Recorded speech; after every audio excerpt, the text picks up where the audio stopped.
जय हिंद साथियों, स्वागत है आप लोगों का हमारे YouTube channel Singh success classes में। तो फ्रेंड्स, हर रोज़ की तरह आज भी हम आप लोगों के लिए लेकर आए हैं बिहार पुलिस का न्यू प्रैक्टिस सेट। ठीक है, जो जो एग्ज़ाम में पूछे गए प्रश्नों के हूबहू आधारित प्रश्न है। ठीक है फ्रेंड्स, अब हर क्वेश्चन अपने आप में बहुत ही इम्पोर्टेंट है, इसलिए आपको प्रत्येक क्वेश्चन पर ध्यान देना है। ठीक है, एक भी क्वेश्चन बिल्कुल भी स्किप नहीं करना है। तो चलिए आज का प्रैक्टिस सेट अर्थात आज का पहला क्वेश्चन शुरू करते हैं। देखिए, पहला क्वेश्चन का रहा है, यदि शुद्ध पानी को गर्म किया जाए तो वह कितने तापमान पर उबलता है। देखिए फ्रेंड्स, यदि नॉर्मल पानी को, शुद्ध पानी को यदि तापमान पर गर्म किया जाए तो वह कितने डिग्री सेल्सियस पर उबलने लगता है। तो वह 100 डिग्री सेल्सियस तापमान पर उबलने लगता है। कितने डिग्री पर उबलने लगता है फ्रेंड्स? तो 100 डिग्री सेल्सियस तापमान पर शुद्ध पानी है जो उबलने लगता है। ठीक है फ्रेंड्स, ऐसे सब प्रश्न सीधे पूछे जाते हैं एग्जाम में। ठीक है, जिसे आपको अच्छे से याद रखना है। चलिए चलते हैं नेक्स्ट प्रश्न की ओर।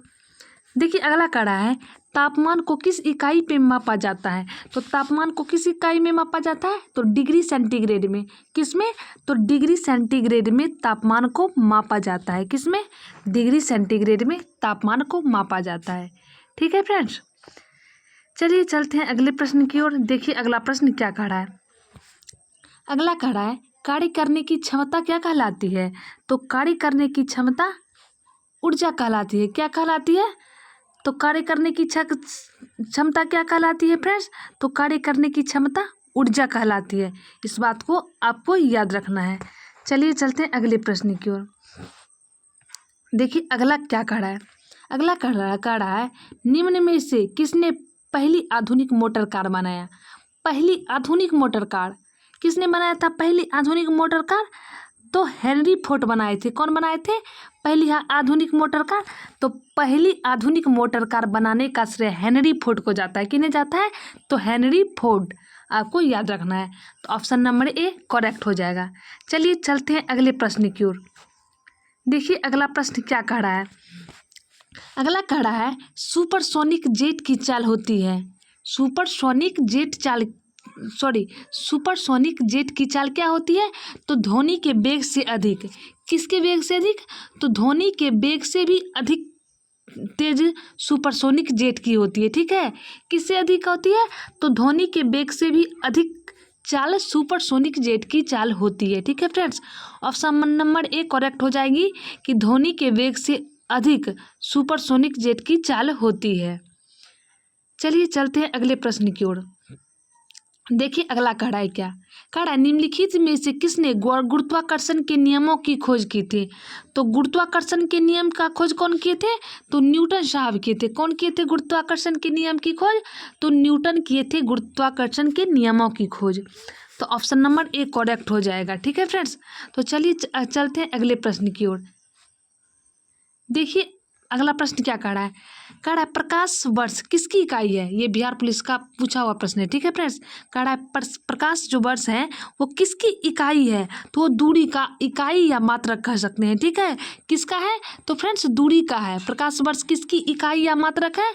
तो प्रकाश वर्ष दूरी का। ठीक है, तो आपको इस बात को याद रखना है। चलिए चलते हैं अगले प्रश्न की ओर। देखिए अगला क्या कह रहा है। अगला 8वां नंबर का प्रश्न कह रहा है, एसआई पद्धति में बल का मात्रक क्या होता है। तो एसआई सिस्टम में बल का मात्रक फ्रेंड्स न्यूटन होता है। क्या होता है? न्यूटन। इस बात को भी आप लोग पहले से जान रहे होंगे। ठीक है, चलिए चलते हैं नेक्स्ट प्रश्न की ओर। देखिए अगला क्या कह रहा है। 9वां नंबर का प्रश्न कह रहा है, एक्सरे के खोजकर्ता कौन है। तो एक्सरे के खोजकर्ता कौन है? तो रोंटजन होते हैं। ठीक है, यहाँ थोड़ा टाइपिंग मिस्टेक हो गया है, रोंटजन या रोंटजन। ठीक है, तो इस बात को याद रखना है कि रोंटजन एक्सरे के खोजकर्ता थे। तो ऑप्शन नंबर बी करेक्ट हो जाएगा। रोंटजन या रोंटजन कह सकते हैं। देखिए अगला कह रहा है, विद्युत का सर्वश्रेष्ठ सुचालक कौन सा है। विद्युत का सर्वश्रेष्ठ सुचालक चांदी होता है। कौन होता है विद्युत का सर्वश्रेष्ठ सुचालक? तो विद्युत का सर्वश्रेष्ठ सुचालक चांदी होता है। कौन होता है? तो चांदी। ऑप्शन बी करेक्ट हो जाएगा। चलिए चलते हैं अगले प्रश्न की ओर। देखिए अगला क्या कह रहा है। अगला 11वां नंबर का प्रश्न देखिए क्या कह रहा है फ्रेंड्स। कह रहा है कुछ नहीं में से कुछ का सर्जन किस नियम के विरुद्ध है। कुछ नहीं में से कुछ का सर्जन किस नियम के विरुद्ध है। तो ये द्रव्यमान ऊर्जा का संरक्षण के विरुद्ध है। किसके विरुद्ध है? द्रव्यमान ऊर्जा का संरक्षण के नियम के विरुद्ध है। ठीक है friends, option number B correct हो जाएगा। चलिए चलते हैं अगले प्रश्न की ओर। देखिए 12वां नंबर का क्वेश्चन क्या कह रहा है। कह रहा है कौन सा संयंत्र तरल पदार्थ के विशिष्ट गुरुत्व को मापता है। कौन सा संयंत्र तरल पदार्थ के विशिष्ट गुरुत्व को मापता है। तो कौन मापता है फ्रेंड्स? तो हाइड्रोमीटर। कौन? तो हाइड्रोमीटर जो तरल पदार्थ है वो पदार्थ के विशिष्ट गुरुत्व को मापने का कार्य करती है। ठीक है, क्या हो जाएगा आंसर? तो हाइड्रोमीटर हो जाएगा। ऑप्शन नंबर बी करेक्ट होगा। चलिए चलते हैं अगले प्रश्न की ओर। अगला कह रहा है समीकरण v बराबर u प्लस ए टी जानकारी देता है। समीकरण v बराबर u प्लस ए टी किसकी जानकारी देता है? तो आइए पढ़ते हैं सभी ऑप्शन को। कह रहा है वेग समय का एक कार्य है। वेग समय का एक कार्य है। हाँ फ्रेंड्स, देखिए option number A he correct निकल गया। चारों ऑप्शन पढ़ने की जरूरत नहीं पड़ी। समीकरण v बराबर u प्लस ए टी हमें इस बात की जानकारी देती है कि वेग समय का एक कार्य है। ठीक है, वेग समय का एक कार्य है। तो ऑप्शन नंबर ए करेक्ट हो जाएगा। चलिए चलते हैं अगले प्रश्न की ओर। देखिए 14 नंबर का प्रश्न क्या कह रहा है। कह रहा है निम्न में कौन सी एक मौलिक इकाई नहीं है। मौलिक इकाई नहीं है। तो मीटर, किलोग्राम और केल्विन। मीटर, किलोग्राम और केल्विन ये सभी फ्रेंड्स मौलिक इकाई हैं, लेकिन क्यूबिक मीटर मौलिक इकाई नहीं है।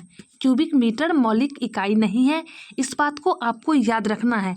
मीटर, किलोग्राम और केल्विन ये सभी मौलिक यूनिट्स हैं। ठीक है, तो इसका ऑप्शन नंबर डी करेक्ट हो जाएगा। चलिए चलते हैं अगले प्रश्न की ओर। देखिए 15 नंबर का प्रश्न कह रहा है गतिज ऊर्जा एक उदाहरण होगा। किसका है? गतिज ऊर्जा का एक उदाहरण कौन सा होगा? तो 15 का डी करेक्ट हो जाएगा। चलती हुई कार, विद्युत क्षेत्र में एक चार्ज कण, खिंचाव मुक्त रबर बैंड ये सभी एक गतिज ऊर्जा की एग्जाम्पल हैं। ठीक है, तीनों के तीनों गतिज ऊर्जा के एग्जाम्पल हैं। तो ऑप्शन नंबर डी करेक्ट हो जाएगा, उपर्युक्त सभी। चलिए चलते हैं अगले प्रश्न की ओर। देखिए अगला क्या कह रहा है। कह रहा है दो निकायों के बीच गुरुत्वाकर्षण बल है। दो निकायों के बीच गुरुत्वाकर्षण बल है तो हमेशा आकर्षक होता है। ठीक है, हमेशा आकर्षक होता है दो निकायों के बीच गुरुत्वाकर्षण बल। दो निकायों के बीच गुरुत्वाकर्षण बल कैसा होता है? तो हमेशा आकर्षक होता है दो निकायों के बीच गुरुत्वाकर्षण बल। ठीक है, तो ऑप्शन बी करेक्ट हो जाएगा। चलिए चलते हैं अगले प्रश्न की ओर। देखिए अगला प्रश्न क्या कह रहा है फ्रेंड्स। अगला 17 नंबर का क्वेश्चन होगा। देखिए 17 नंबर का फ्रेंड्स प्रश्न क्या कह रहा है। अगर है विद्युत प्रतिरोध को मापने की इकाई कौन सी है। विद्युत प्रतिरोध को मापने की इकाई ओम है। कौन सा है फ्रेंड्स? तो ओम है। कौन सा है विद्युत प्रतिरोध को मापने की इकाई? तो ओम है। ठीक है, चलिए चलते हैं नेक्स्ट प्रश्न की ओर। देखिए अगला क्या कह रहा है। अगला कह रहा है निम्नलिखित में कौन सा भौतिक परिवर्तन है। कौन सा फिजिकल चेंजेज है। ठीक है, लकड़ी का जलना, कोको कोला पे नमक डालने से गैस का निकलना, कागज़ के टुकड़ों का जलना, लोहे को जंग लगना। फ्रेंड्स ये बहुत ही नॉर्मल और बेसिक क्वेश्चन है। ठीक है, बेसिक लेवल के सब क्वेश्चन है।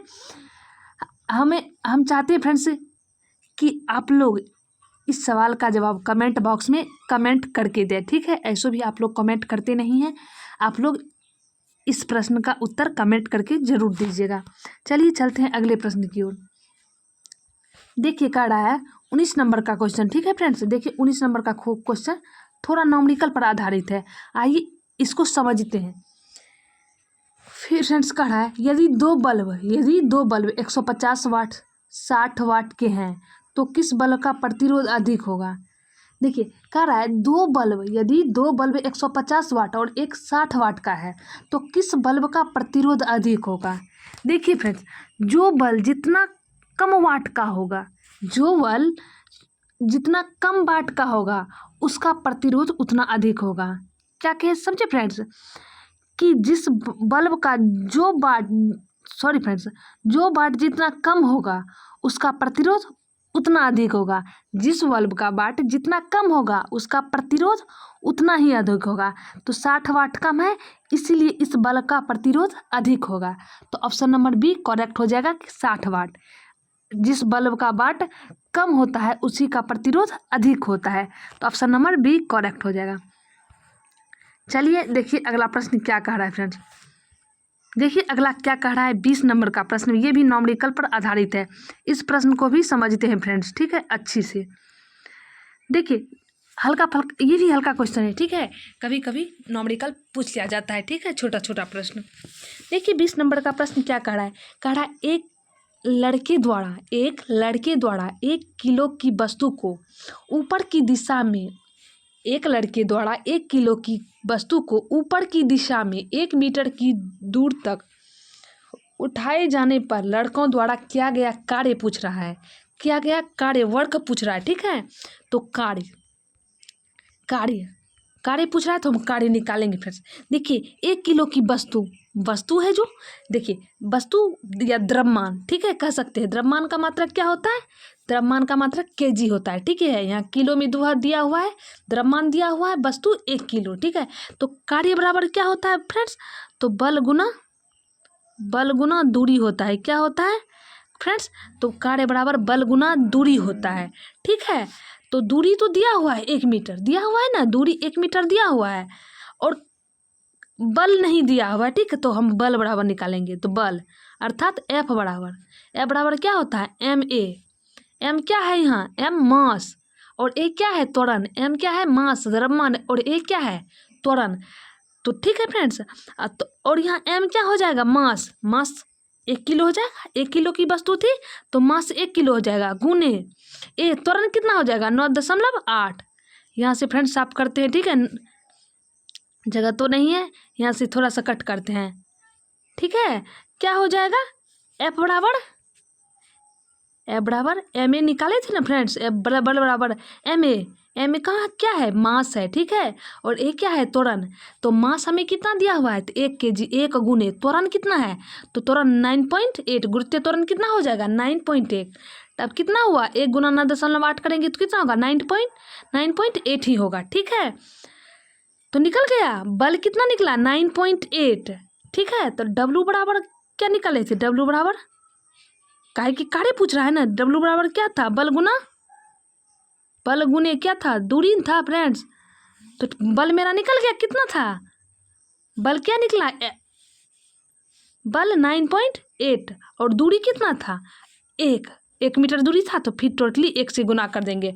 तो 9.1 में 1 से गुना करेंगे तो कोई फर्क नहीं पड़ेगा, वही डिजिट आ जाएगा। तो 9.8 का 9.8, ठीक है फ्रेंड्स। यदि आप इस न्यूमेरिकल को नहीं समझे होंगे तो वीडियो को स्किप कर सकते हैं, ठीक है। चलिए चलते हैं अगले प्रश्न की ओर। देखिए 21 नंबर का प्रश्न क्या कह रहा है, आइए देखते हैं। कह रहा है कौन सा उपकरण विद्युत ऊर्जा को यांत्रिक ऊर्जा में परिवर्तित करने के लिए उपयोग किया जाता है। तो देखिए विद्युत ऊर्जा को यांत्रिक ऊर्जा में परिवर्तित कौन करता है, तो जनरेटर करता है। कौन करता है, तो इलेक्ट्रॉनिक जनरेटर काम करता है। विद्युत ऊर्जा को यांत्रिक ऊर्जा में कन्वर्ट करने का कार्य इलेक्ट्रॉनिक जनरेटर करती है या जनरेटर करती है। तो ऑप्शन नंबर ए करेक्ट हो जाएगा, इलेक्ट्रॉनिक जनरेटर। चलिए चलते हैं अगले प्रश्न की ओर।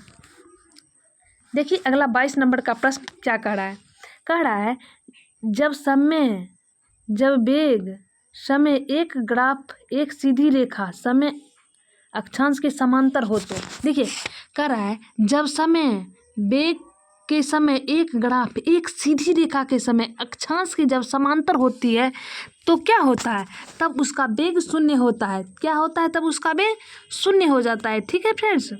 चलिए चलते हैं अगली प्रश्न की ओर।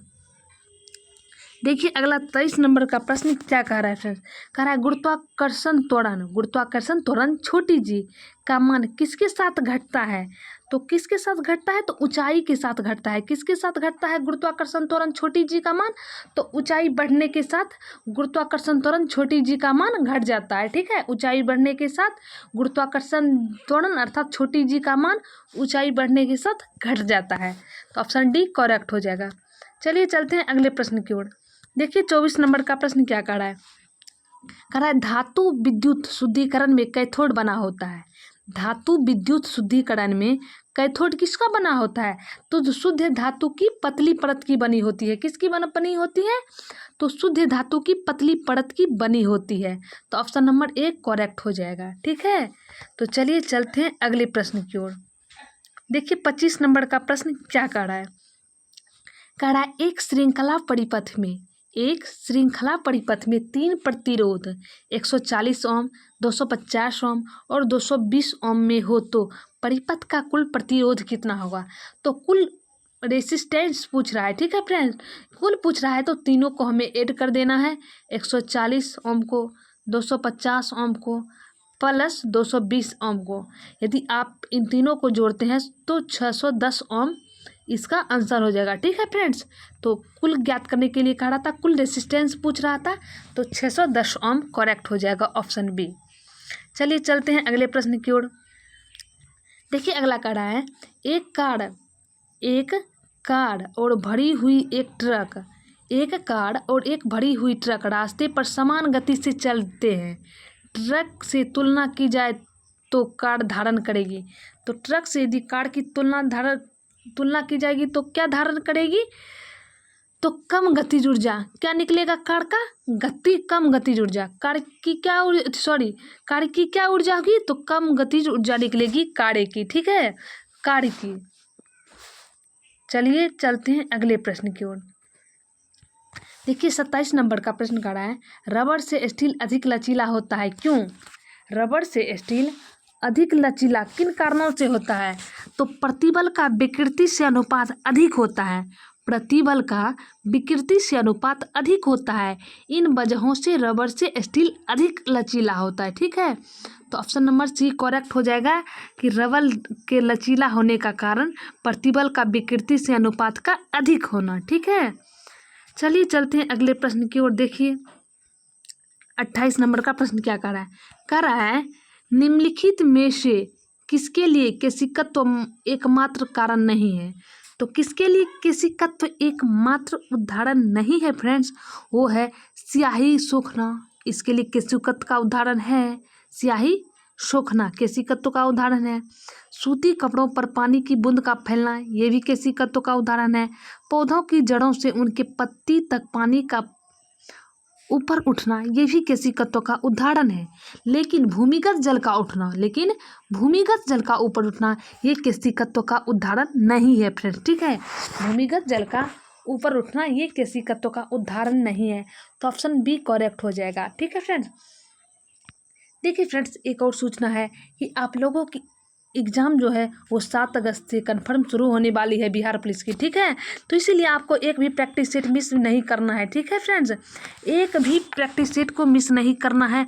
हर प्रैक्टिस सेट बहुत ही महत्वपूर्ण है। ठीक है, बहुत ही महत्वपूर्ण है आप लोगों के लिए, क्योंकि हर प्रैक्टिस सेट में VVI क्वेश्चन को इंक्लूड किया गया है।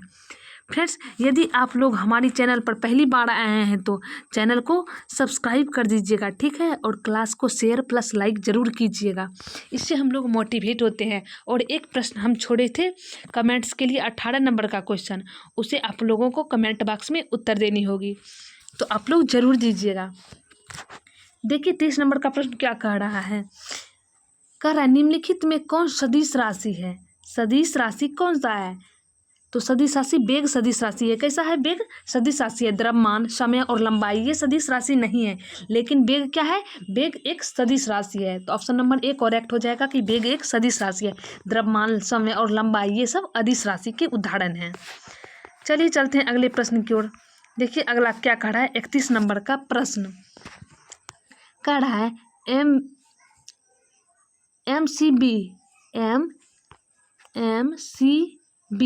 MCB जो लघु पथन के मामले में विद्युत की पूर्ति को काट देता है। MCB जो लघु पथन के मामले में विद्युत की आपूर्ति को काट देता है, काम करता है। तो वह किस पर काम करता है? तो धारा के चुंबकीय प्रभाव पर काम करता है। MCB जो लघु पथन के मामले में विद्युत की पूर्ति को काट देता है, वह काम करता है। तो किस पर काम करता है? तो धारा के चुंबकीय प्रभाव पर काम करता है। किस पर काम करता है? तो धारा के चुंबकीय प्रभाव पर। ऑप्शन ए करेक्ट हो जाएगा। चलिए चलते हैं अगले प्रश्न की ओर। देखिए अगला क्या कह रहा है। अगला कह रहा है तारों को जोड़ने की प्रक्रिया क्या कहलाती है।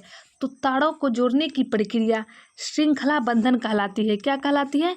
तारों की जोड़ने की प्रक्रिया, तो तारों को जोड़ने की प्रक्रिया श्रृंखला बंधन कहलाती है। ठीक है, तो ऑप्शन नंबर डी करेक्ट हो जाएगा। चलिए चलते हैं अगले प्रश्न की ओर। देखिए अगला 33 नंबर का प्रश्न क्या कह रहा है। कह रहा है एक पहाड़ी पर चढ़ते हुए वाहन का ड्राइवर गियर का अनुपात रखता है। एक पहाड़ी पर चढ़ते हुए वाहन का जो ड्राइवर होता है वो गियर का अनुपात रखता है, तो 1 के बराबर या उससे अधिक रखता है। किस पर गियर रखता है? तो 1 के बराबर या उस पर अधिक या उससे अधिक रखता है। पहाड़ पर चढ़ते हुए वाहन का ड्राइवर गाड़ी का गियर 1 के बराबर या उससे अधिक रखता है। ऑप्शन नंबर डी करेक्ट हो जाएगा। देखिए अगला प्रश्न 34 नंबर का क्या कह रहा है। 34 का प्रश्न कह रहा है शब्द इंसोलेशन का अर्थ क्या होता है।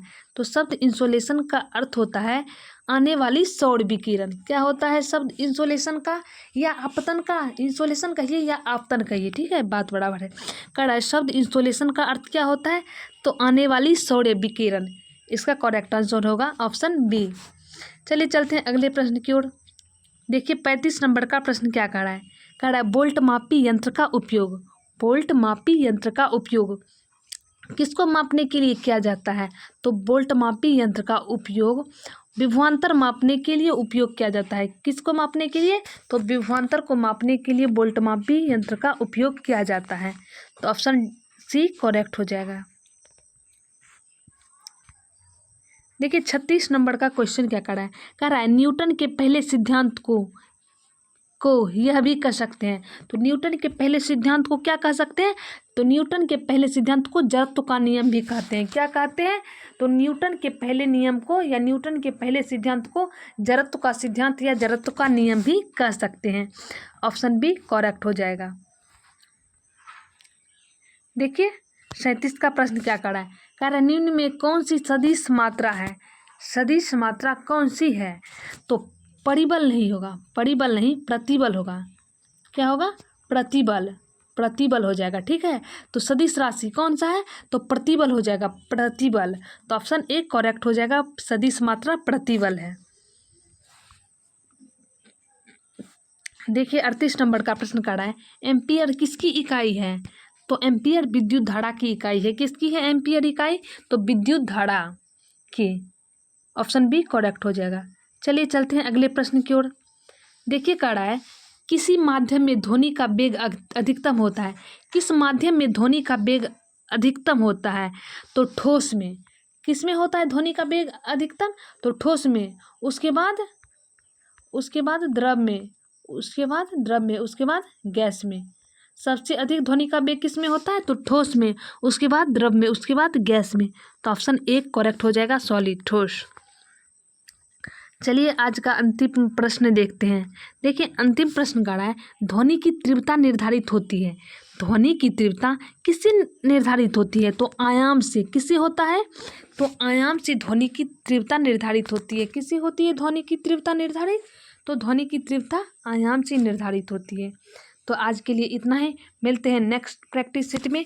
जय हिंद, जय भारत।